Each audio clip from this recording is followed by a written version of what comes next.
Hello everyone, my name is Cherie. Welcome to my September 2025 wrap-up vlog, where I go over all the media I consumed in the month of September. Starting with books. I finally finished Patriot #1, a book I'd started during the early years of COVID. It follows a husband and wife who immigrate from China to America because the husband was getting too politically active. And people who were politically active in China either ended up in jail or missing. It was a well-written book, but I've been having a difficult time reading nonfiction lately. I'm just not that interested. So this might be the last nonfiction book I read for quite some time. Moving on to screenplays. I read 3 screenplays in September: The Candidate, Rain Man, and Witness. These all won an Oscar for Best Original Screenplay. Of the 3, I'd recommend Rain Man. The writing was really easy to read, really concise, the best written of the bunch. Movies. I went to the cinema and saw Paul Thomas Anderson's new film, One Battle After Another. It was great. The story follows Leonardo DiCaprio's character, an ex-revolutionary who must rescue his daughter from a corrupt military official, played by Sean Penn. This was the most fun I've had in the cinema in a long time. Seriously, try to catch it in the cinema while you can see it with an audience. The Call of Cthulhu. This is a 2005 independent silent film adaptation of the H.P. Lovecraft story about an ancient horror waiting to be freed. It uses a blend of vintage and modern film techniques to produce the look of a 1920s era movie. The Call of Cthulhu is distributed by the H.P. Lovecraft Historical Society and is currently on Tubi. It's really well done and only 47 minutes long. The Gorge. 2 highly trained operatives stand guard on opposite side of a vast gorge, protecting the world from a mysterious evil that lurks within. The Gorge stars Anya Taylor-Joy and Miles Teller, and is a really fun sci-fi action adventure.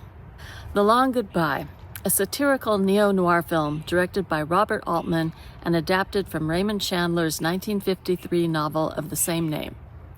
Elliot Gould plays private detective Philip Marlowe, who is implicated in the murder of his friend's wife. It takes place in the 70s and highlights the moral decay of Los Angeles at that time. Arnold Schwarzenegger makes a brief appearance as a shirtless bad guy. Really fun stuff with a powerhouse ending. The Legend of Tomyris. Fighting betrayal and deceit, a great warrior queen of the steppe must defend her people against the king of Persia. This was part of my Global Cinema Challenge, where I'm trying to watch one narrative feature from every country. Tomyris was made in Kazakhstan. It reminded me very much of my Kazakhstan entry, Queen of the Mountains. Both are very much worth the watch. And now for an assortment of international horror. I found 4 films for my globe-trotting horror video, which features 31 films from different countries to watch during spooky season. Sorry for the terrified poster there, it's kind of gross.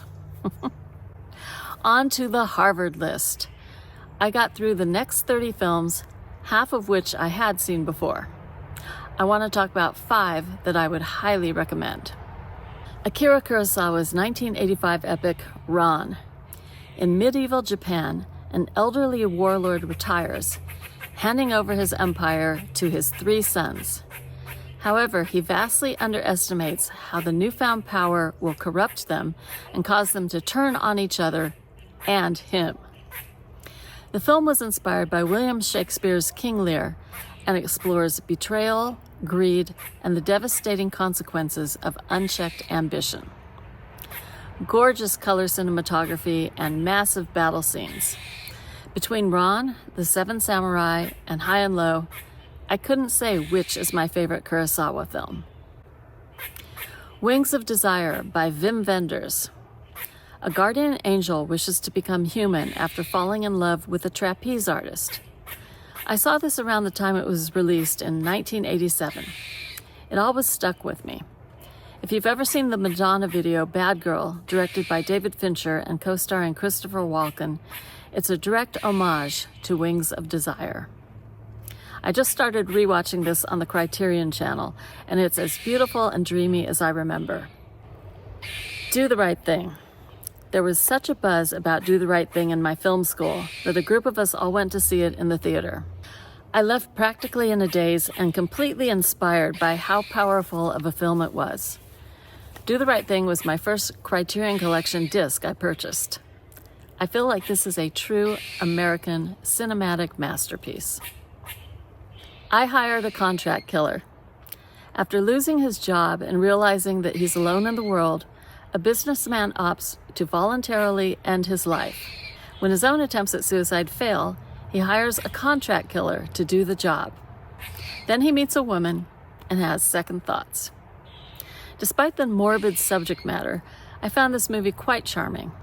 It stars Jean-Pierre Léaud, a famous French actor who appears in half a dozen films on the Harvard list.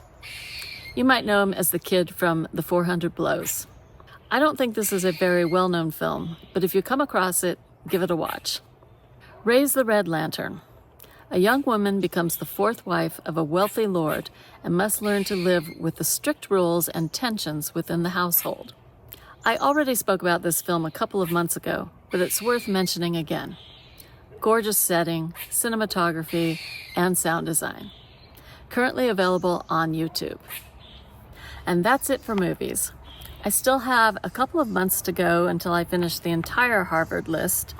In October, I'm going to be watching the 7.5-hour Shot Tango, along with 9 others. So that's something to look forward to.